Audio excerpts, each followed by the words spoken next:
Okay, today we're up on top of a 12-foot cab over camper. We're going to be putting a new sealant on the roof just to prevent it from leaking. But first off, we have to remove a few items. We've got to remove the max air covers on the two vents, and then get the slide out, take the cover off of that so we can also treat the top of that roof. We've got to clean the roof before we can actually treat it, and part of cleaning it is going through and cleaning up and resealing all the cracked and bad lap sealant. Once we get that done, the cleaning's done, we reseal anything that we had to clean up the lap sealant on. We let that sit for a little while. Then we're going to coat it with what's called Dura-Brite roof coating. It's an elastomeric coating, bonds right to this EPDM rubber. So I'll be back in just a few minutes while I take off the two max air covers and get the tools I'm going to need to remove the old EPDM or old lap sealant. Okay, we'll be back in a few. Okay, now we're going to go through and first off we're going to remove any bad lap sealant. I found the best tools to do that is the 7-in-1 painter's tool and a flathead screwdriver. Two easiest tools to remove it. Let me give you an example. Well, we'll hold on just for a second on that. The cleaning product we're going to use is called Clean. You just spray it on, give it a minute to set, and wipe it off with a rag. Getting it good and clean and prepping the area so that the Dura-Brite will adhere to it. Now, to remove the lap sealant with the 7-in-1 tool, I found this fairly easy. Just kind of put it up underneath there and start lifting it up. Being very careful though not to damage the EPDM rubber. We don't want to damage that because it's still in real good shape. But once you start to get it up, it comes up real nicely. If you don't have a 7-in-1 painter's tool, standard flathead screwdriver works just as well. Just put it in there and just start scraping it out of the way. Comes right out. But we want to get all this bad stuff where it's all cracked up. We want to take that off. When it's on top of something like this, a metal plate, it usually comes right off. You don't have to be as careful there. But we want to make sure that we get all the old lap sealant off. As you can see, it starts to peel off fairly easily. But we don't want any cracks in it. And you don't want to just put new lap sealant over old, because if it's got dirt in it, it won't stick. Then you're just going to still run into a leak issue. Okay, I'll be back in a little bit here as soon as I go through and clean up these cracked up lap sealant, and then we'll go through the cleaning process. Okay. Okay, now on this Clean product, very easy to use. It's just a cleaner and surface prepper. Works on EPDM rubber, TPO. Doesn't work so well on aluminum. But it removes any of the oxidation, sap, grime, grease, dirt, all that kind of stuff.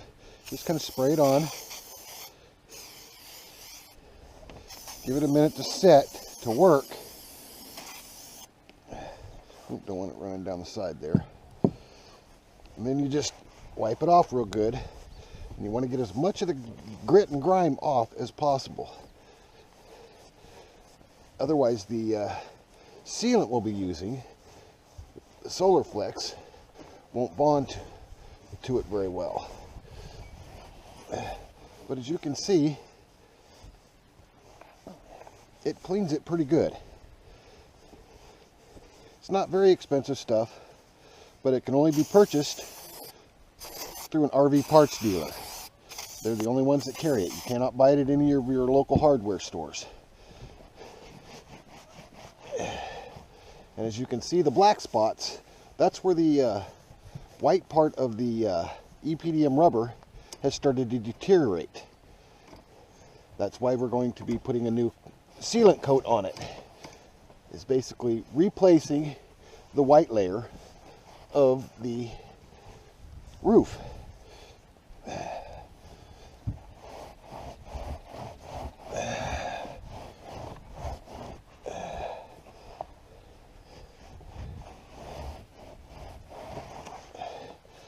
gives it good adhesion. Okay. All right. Now, spray some down this. Where you really want to worry about it is on your edges and wherever you have the EPD or the lap seal, because that's where you're going to end up with peeling problems, because that's where that's basically going to be a seam in the Eternabond, or between the new sealant and the whatever happens to be poking up through the roof. Vents, skylights. In this case, this happens to be an emergency exit because it is a camper. You can't put two doors on it. And federal law says that there must be two exits on any RV over a certain length. That length happens to vary from state to state, but for Oregon, where I happen to be, the length is anything 12 feet or longer. Must have, on new construction, must have two forms of escape in case of fire. What this stuff does is it kind of makes this stuff nice and sticky, where you get good adhesion on the Dura-Brite.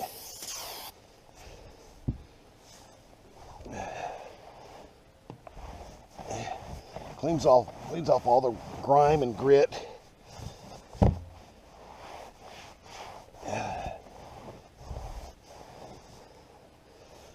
And this also preps it to where if we happen to find any more spots in the lap seal that are bad, we can correct those errors before we apply the Dura-Brite.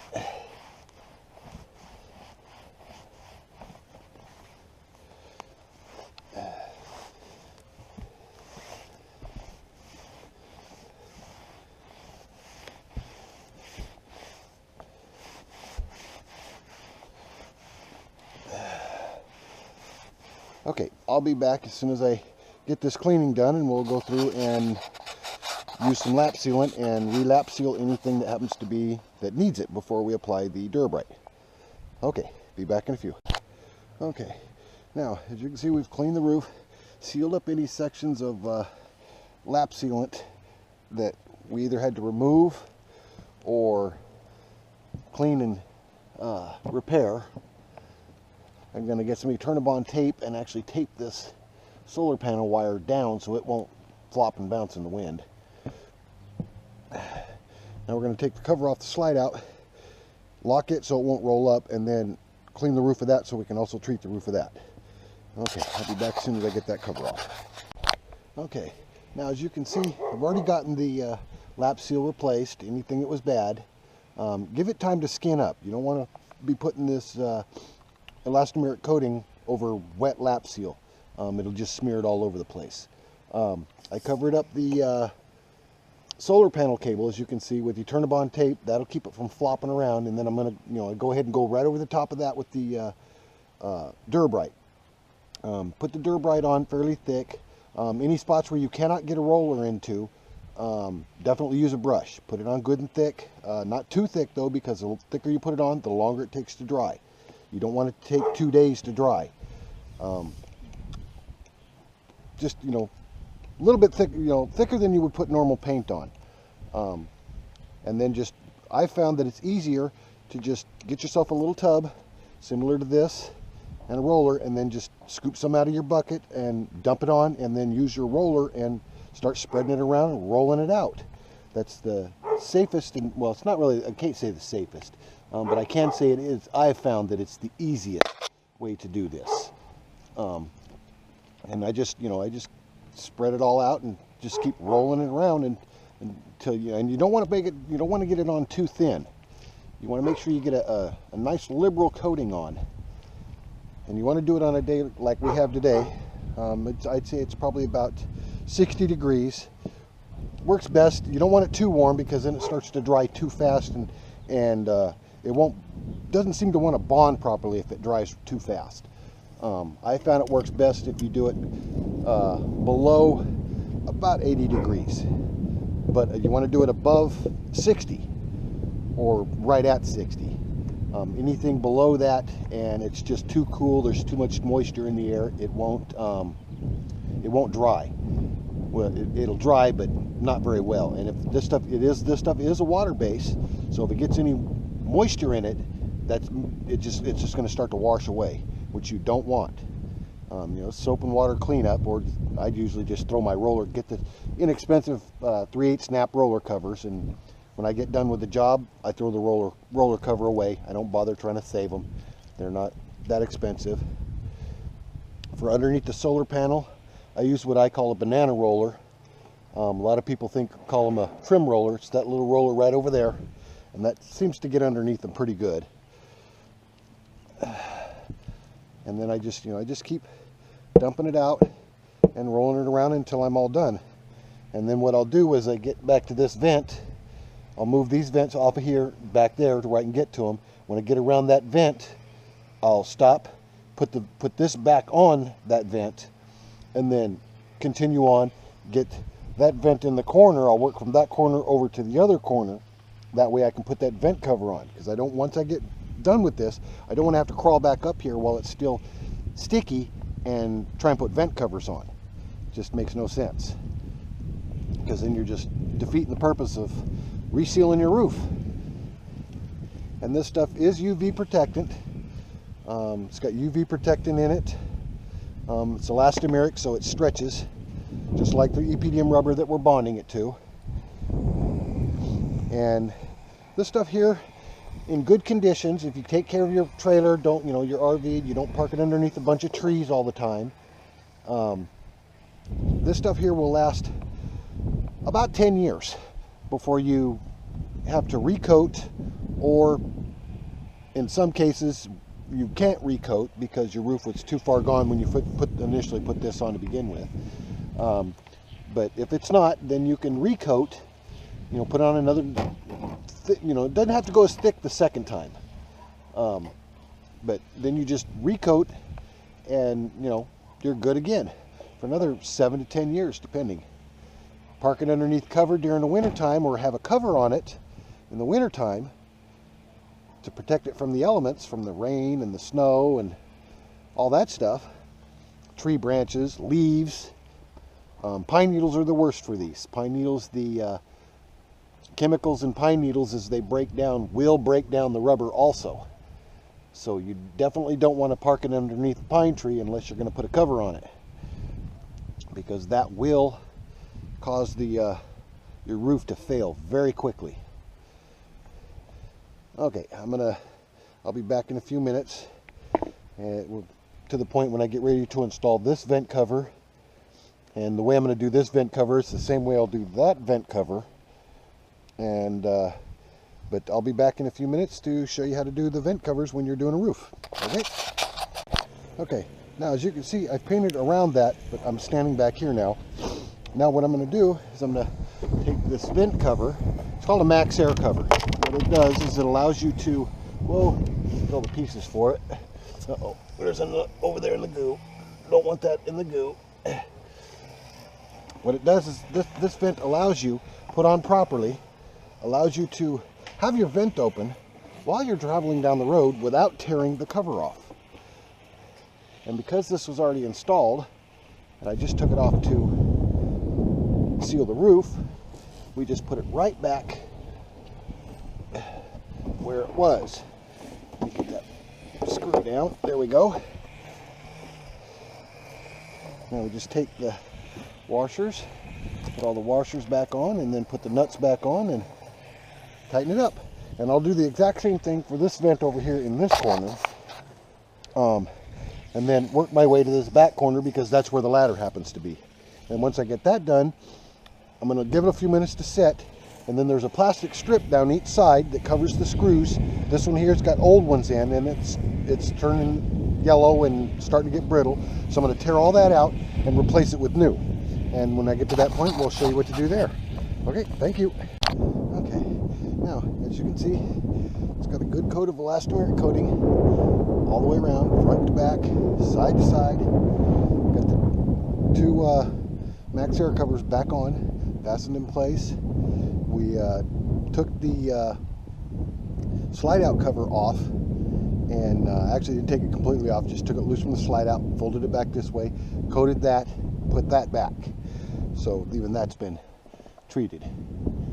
Okay, now I have to replace this little plastic trim right here on both sides, from here all the way down, both sides. Okay. Okay, get that on track. Squeeze it into the top. Come on. Get in there.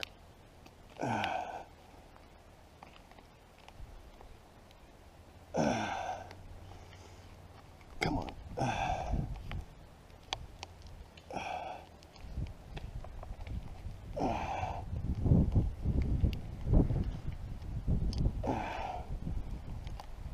Dang it, we're peeling out.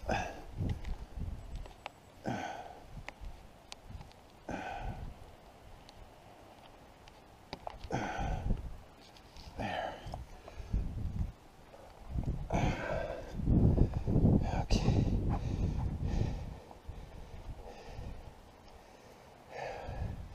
Found that it's usually easier if you take this stuff and kind of bend it first. Seems to want to go in a lot easier. Take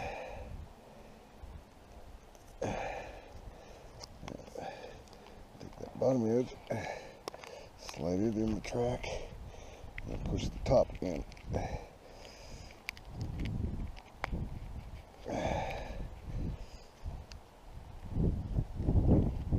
Come on. There. There.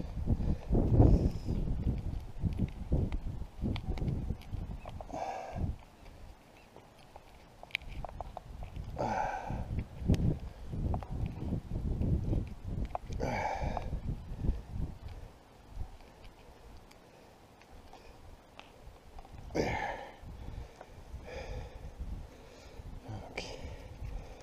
Bend it a little bit.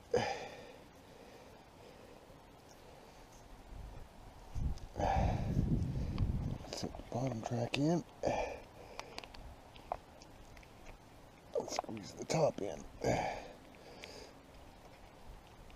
But you gotta get it in and get it to slide up to stop it from coming out while you're working on the rest of it.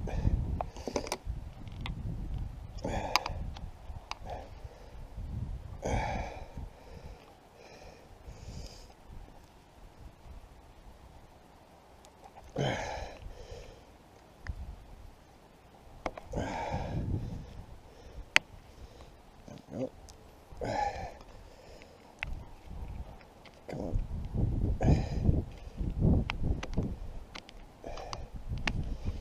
Go. There we go. And that's it. We'll just continue on down. Move the ladder down.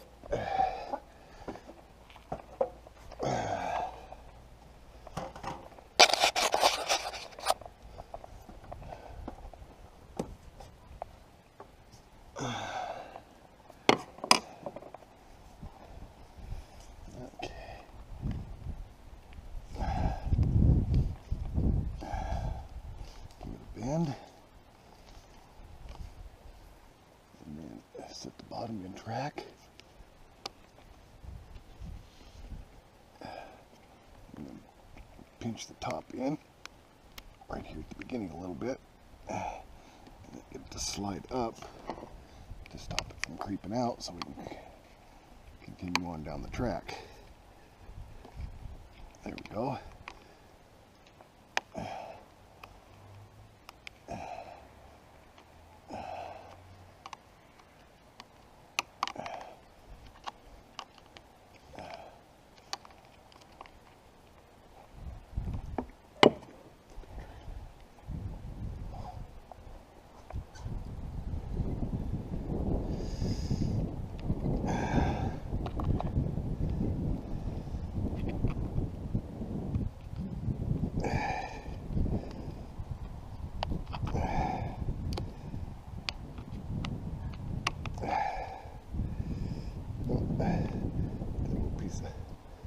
silicone out of the way that somebody was using to seal up the other one that we took out. If you let this plastic stuff set in the sun for a couple hours, it gets a little bit soft, makes it a little easier to work with.